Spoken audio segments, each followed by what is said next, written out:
1954, Oklahoma. 22 boys at a summer camp. Within 1 week, they are at war. Burn flags. Night raids. Socks stuffed with rocks, hidden under pillows. Weapons, in case it got worse. Here's everything that separated the two sides. Which cabin they slept in. That's it. That's the whole difference. This is the story of the fastest line your brain knows how to draw. Us. Them. And if you think you'd never fall for it, that it takes something real to turn you. Scientists found the exact opposite. They measured the smallest thing it takes to turn a human being tribal. It is so much smaller than you think. In this video, how the line gets drawn. The experiment that broke everyone's explanation for it. And the one thing ever shown to erase it. Start with what everyone gets backwards. You'd guess those boys turned on each other because they were made to compete. Trophies, prizes, winner takes all. That's not what happened. A psychologist named Muzaffar Sharif was secretly running that camp. Week 1, he kept the two groups apart, neither knew the other existed. Then he simply let them find out. No tournament had been announced, no prize existed yet. Nothing to fight over at all. The hostility showed up anyway, instantly. Those guys. Our field. Keep them off it. The war was already loaded before there was anything to win. The competition didn't light the fire, it just poured gasoline on one. Sit with that. Mere division, knowing another group exists, was enough. So the real question isn't, why do we fight over things, it's, how little does it take to make of them? One scientist decided to find the floor. Bristol, England, around 1970. A psychologist named Henri Tajfel built the pettiest experiment in the history of psychology. On purpose, he wanted the smallest possible trigger. So he deleted every reason people give for taking sides. Shared history? Gone, the subjects were strangers. Competition? Gone, there was nothing to win. Contact? Gone, they never met face to face. What survived was one thing: a label. He showed teenage boys pairs of abstract paintings. Klee. Kandinsky. Which do you prefer? Then he sorted them into a Klee group and a Kandinsky group. The sorting was fake. The paintings meant nothing. It was random, a coin flip wearing a lab coat. Now the test.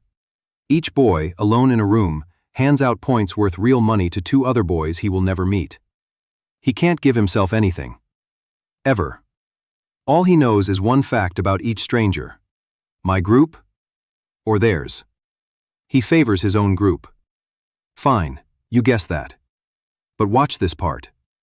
Option 1, his group gets 13 points. The other group also gets 13. Everybody's happy. And his side gets the maximum it can possibly get. Option 2, his group gets 7. The other group gets 1. His own side earns less. The only thing option 2 buys is a bigger gap. The boys chose the gap. Read that again. They took money away from their own team. To beat a team that was invented by a coin flip 10 minutes earlier. Your brain doesn't just want us to do well. It wants us minus them to be as large as possible. And it will pay for the difference. Now the twist hiding inside that result. It looks like hate. Everyone calls it hate. Look closer, it isn't there. Tajfel's boys weren't angry, they had no grudge, there was nobody to hold one against. They never even saw the other group. A psychologist named Marilyn Brewer spent decades pulling this exact thread, study after study after study. Her conclusion flips the whole picture. The engine was never hatred of them, it was love of us. The bias doesn't come from wanting strangers to suffer, it comes from needing your own circle to be safe, and fed, and winning. The other group just happens to be standing where the comparison lands. Your brain is not a hate machine, it is an us-seeking machine. And that need is so deep that when nothing real is available, it will bond to a cabin. A jersey, a painter it can't name, a coin flip. It will grab nothing, and then defend that nothing like your life depends on it.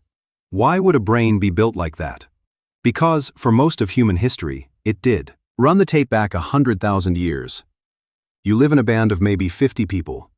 Every face is family, or close enough. These people feed you when your hunt fails. Watch your kids, guard your sleep. Lose them and you're dead before the season turns. That's what us is. Not a preference, life support. One morning, movement across the valley. A stranger, another band. Maybe he's harmless. Maybe he's counting your water.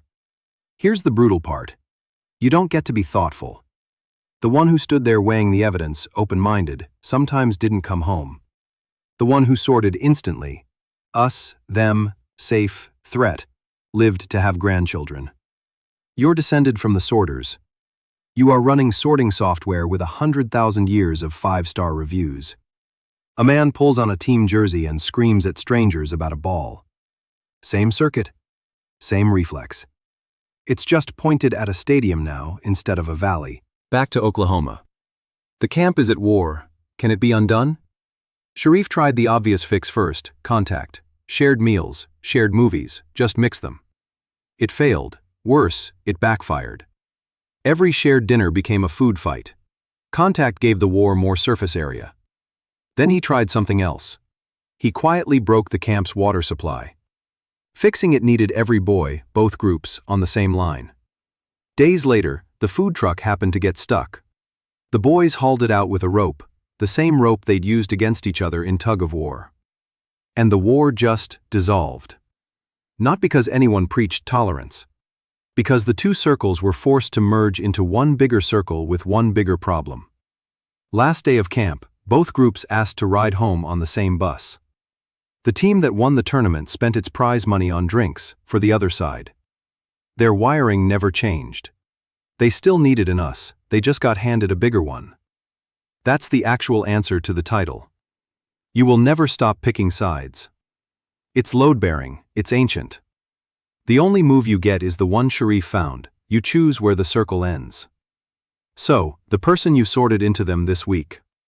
What's the water supply you share? Subscribe if your brain wants to know what it's running.